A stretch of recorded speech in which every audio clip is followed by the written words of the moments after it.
Ladies and gentlemen, you're watching Business at 9 with me, Sumita. Kareer. Over the next 30 minutes, we take a quick look at the top stories that we are tracking this hour. In fact, all the developments of the day have been condensed into this half-hour show. But before we go on to those stories, let's look at the top story that we are discussing and deliberating upon tonight. Death by overwork. Well, that's reportedly what has happened with a 26-year-old Ernst & Young employee. She had hailed this job as her dream job when she got that offer letter from Ernst & Young. However, she's now died of a heart attack. Her mother has accused Ernst & Young of killing her and that she's penned a letter to EY management.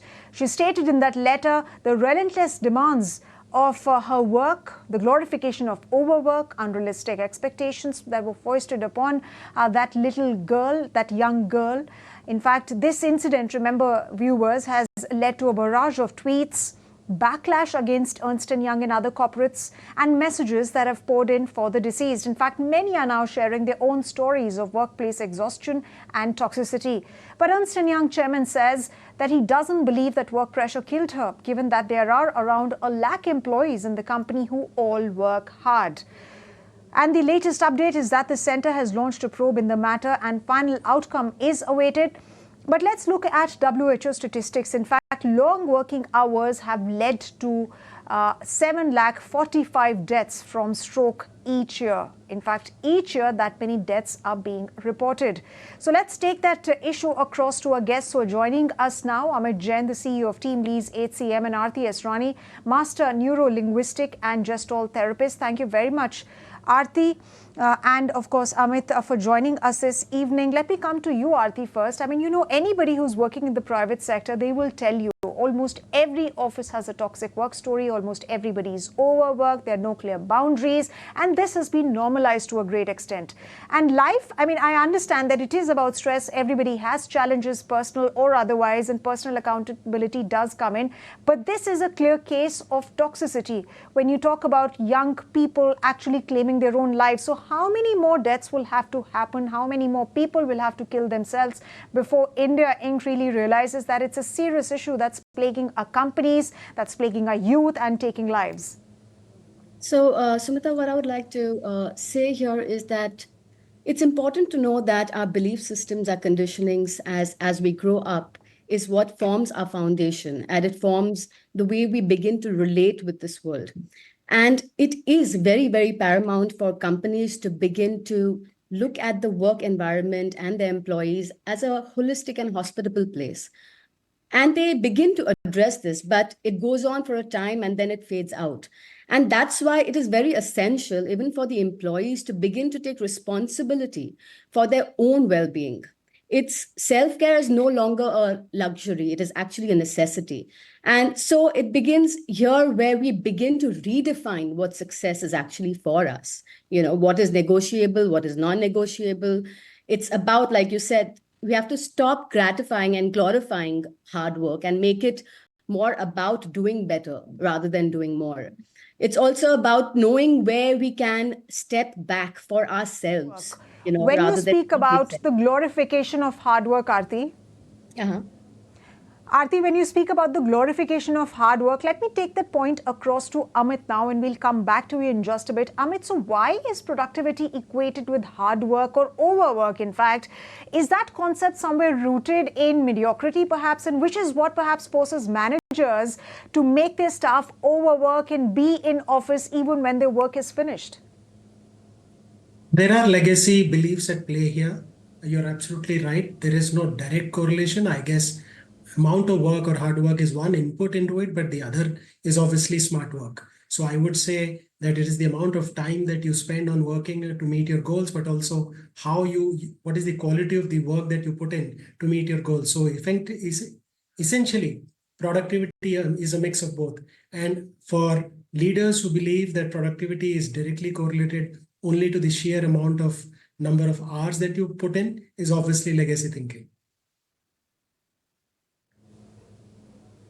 Okay, and Amit, in fact, you rightly pointed out this is, you know, an attitudinal problem, and a behavior shift perhaps needs to come about because these notions of work, of hard work, of achievements, of course, material achievements are linked to the self-esteem of people in a great way. And of course, we've been very, very inspired by ideas of the West, where it is sort of normal, to work. And as they call the American dream, that the basis of that very dream is the fact that you work hard and of course you progress further.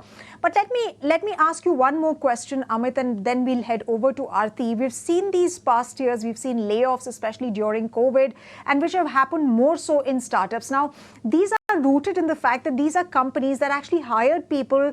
They didn't really have the estimate of the right number of staff that was needed. And when things got worse, because of their own wrong decisions, they ended up firing these people.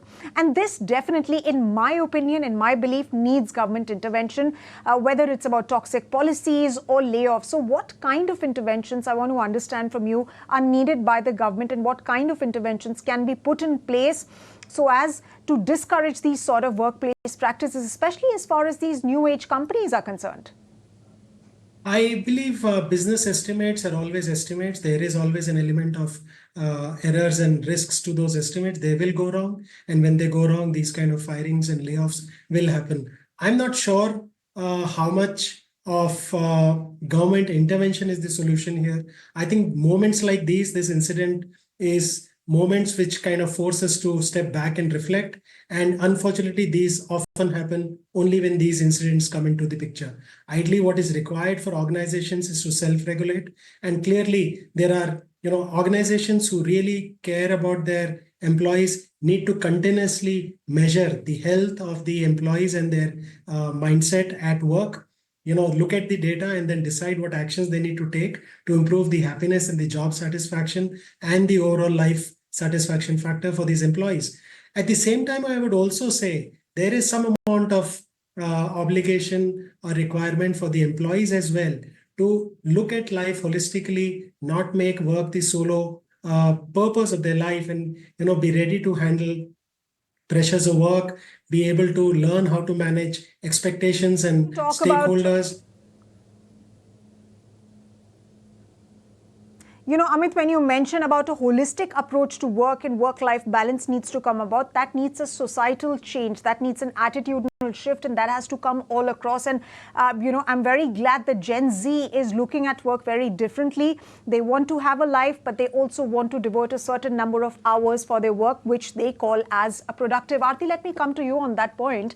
Now that work is more connected to our personal lives more than ever before, there is AI also coming into the picture. So people are worried about the fear of losing their jobs. But what are the warning signs in terms of health? And how can really one draw a line? What is your advice, especially to young professionals who are more vulnerable in these situations? Of course, like I said, that we are seeing a shift from traditional platforms to now new age platforms, and more of AI is coming into the picture. So that distinction between work and personal life is increasingly getting blurred. Very relevant, and people do fear that their jobs are going to be taken away. And at that time, it's important to know that building up yourself and building up the behaviors that you're going to move forward with is what really matters here. It's also about when you're talking about work-life balance, there is actually no work-life balance. It is about looking at this approach very differently. The pressure of work-life balance itself creates a lot of stress for individuals. And therefore, trying to live up to another expectation of having a work-life balance creates a lot of chaos. So it's about knowing when to step in, when to step out. It is about calibrating what works for me. It's about looking at my non-negotiables and being able to really identify what are my boundaries and what am I willing to step into and what I have to pull off from. So you need to be more aware about self in order to get into the space, to be able to enjoy it rather than it becoming hostile for you.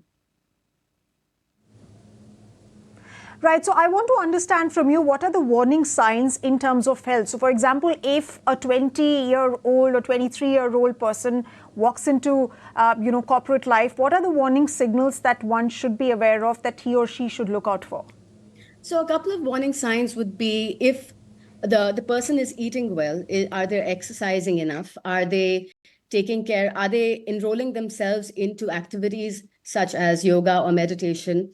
It's also about looking at if their behaviors towards others when they're interacting with the environment. How is their approach towards the same? Do they begin to get triggered very quickly? Are they aloof from others, and are they cutting off? Do they not want to engage in activities which are for holistic development? Do they shut off? So these are some of the signs which one can begin to look at and see that if they require special care in that case, in the sense of having an in-house therapist or an in-house counselor to be able to address their issues. Venting is very important, and speaking about these issues. And that's when one is able to really offload them rather than building it up. So these are some things one can begin to look at when you're looking at what are the signs. Yes, Aarti, in fact, very valid point made about having an in-house, therapist, as it were. And that's something that many companies can actually look at inculcating and incorporating. Amit, I've also observed that an unfortunate reality is about many international corporates that are operating inside of India. Many think that, India's competence or its expertise comes from the fact that it has a huge population in the working age, which can offer long hours, and that is often said to be the competitive edge. So that is also problematic on the part of these, companies that operate in the country. I guess it's probably not unique to those companies, but yes, one thing that happens more than others in these companies is if the employees are operating across time zones. If you have to deal with customers in Europe and then you have to deal with colleagues in India, you're probably ending up working different hours, and especially if those other markets that you support are, let's say, the Americas or Australia, etc., then you're either working late hours in the night or early morning hours. So I think that definitely impacts. But other than that, I would say that these kind of problems are less to do with whether the organization is a global multinational or is a pure Indian kind of a play. This is more about whether the organization is progressive and believes in investing for and taking care of the health of their employees. Yes, absolutely. And when it comes to drawing that line between what is toxic and what is just about overwork, because many industries like the media, for example, there is always that demand of always being available, and which is obviously tuned to the news cycle because the news never stops. So I think here one important point that companies could also perhaps look at is strengthening the HR practice. What do you think? Yeah, so one of the first sessions I typically look at is, can we at least introduce flexible work hours? And that allows the employer to kind of say, okay, I'm getting the output that I need, but also the employee to use that flexibility to adjust to his personal needs, his family needs, kids, school, all of that. So that is one of the first steps. And of course, COVID has introduced all of us to hybrid workforce or hybrid work styles. And wherever that is possible, if that option can be given, even if it can be given for a few days of the month, I think goes a long way in making sure that the employee is able to integrate his personal and work life well and kind of strike the right balance.